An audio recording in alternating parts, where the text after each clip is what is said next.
En el año 52 después de Cristo, el apóstol Pablo evangelizaría a la ciudad de Corinto en su segundo viaje misionero. Mientras la evangelizaba, unos judíos lo acusaron al apóstol Pablo y lo llevaron a un tribunal romano. Pero el hombre que estaba encargado del juicio, llamado Galeón, no encontró nada en el apóstol Pablo y sus seguidores y lo dejó libre. Y es en este año donde el apóstol Pablo tendría un encuentro en la ciudad de Corinto. Allá por los años 55 al 56, en la primavera de estos años, Pablo viajó desde Antioquía de Siria a una ciudad llamada Éfeso y allí ministró por 3 años. Luego de los años desde que él evangelizó hasta ahora, el apóstol Pablo recibió noticias de que en la iglesia habían un sinnúmero de problemas. Entonces, habían problemas tanto dentro de la iglesia y también habían muchas interrogantes de las personas que querían respuestas. Y por esa razón, desde la ciudad de Éfeso, recapitulando ya en primera carta de Corintios que mi esposa lo expuso, entonces Pablo desde Éfeso escribe la primera carta y fue enviada por un discípulo que él amaba llamado Timoteo en el año 55-56 en la primavera de estos años. Un poco de tiempo después, en el otoño de estos mismos años, 55-56, el apóstol Pablo viajó desde la ciudad de Éfeso a un lugar al norte llamado Troas. Aquí en este lugar el apóstol Pablo había acordado con otro discípulo que él amaba, llamado Tito, le escribió para encontrarse en Troas, pero no encontrando a Tito, entonces viajó hasta un lugar llamado Macedonia.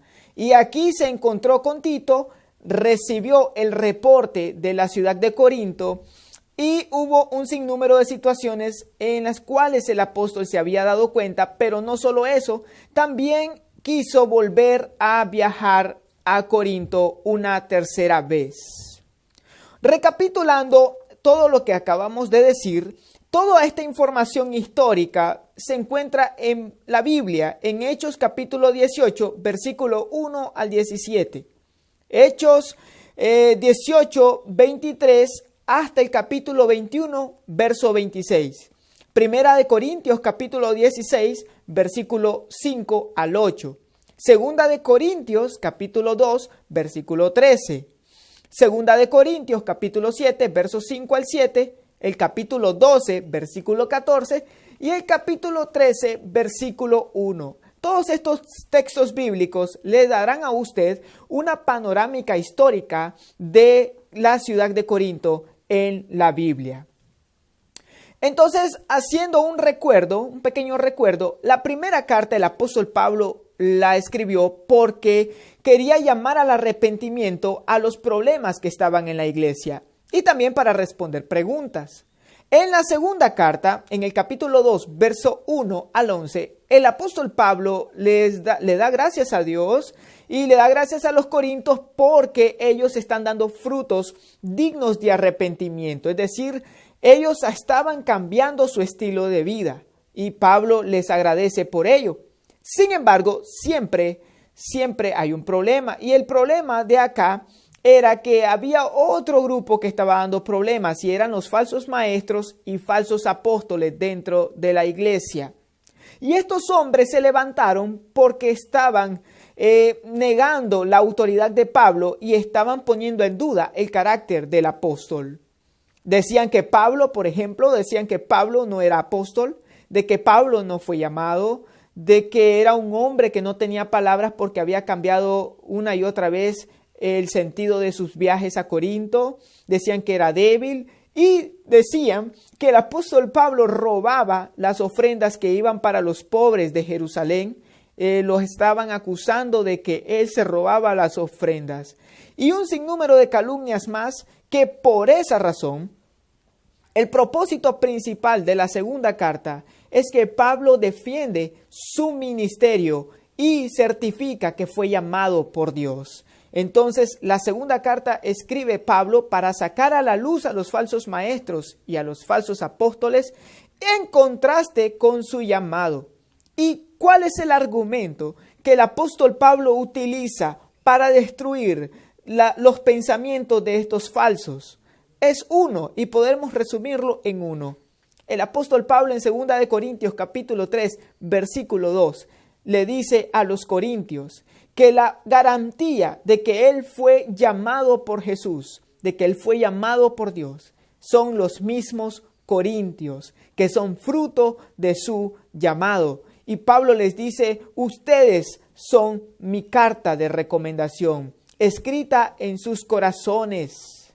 Ustedes son la evidencia de que fui llamado por Dios, a diferencia de los falsos maestros y los falsos apóstoles. Y el apóstol Pablo utilizaría este argumento en la segunda carta para decirle a los corintios de que él había sido llamado por el Señor. Y así que estos maestros fueron sacados de la iglesia por sus malos pensamientos y aún así seguían metiendo cizaña en el pueblo de Dios. Así que esto sería un panorama general de la segunda carta a los Corintios. Entonces recapitulemos. La segunda carta de Corintios fue escrita por el apóstol Pablo allá en el otoño de los años 55 al 56 después de Cristo. Recibió el reporte de un discípulo que él amaba llamado Tito. Él la escribió, la carta, desde Macedonia. El apóstol Pablo la escribió con el propósito de certificar y defender su ministerio y llamado que Dios le hizo a su vida. Entonces, eso es una panorámica general de lo que es la segunda carta a los Corintios. Cualquier pregunta que tengan, cualquier duda, la pueden escribir en este video y con mucho gusto nosotros les responderemos. Muchas gracias por apoyarnos, por siempre estar pendiente de la palabra de Dios, por creer en que en esta comunidad lo que transmitimos es la Biblia y cosas que edifican. Muchas gracias, no se olviden de darle me gusta y de compartirlo con otros. Muchas gracias, que Dios los bendiga.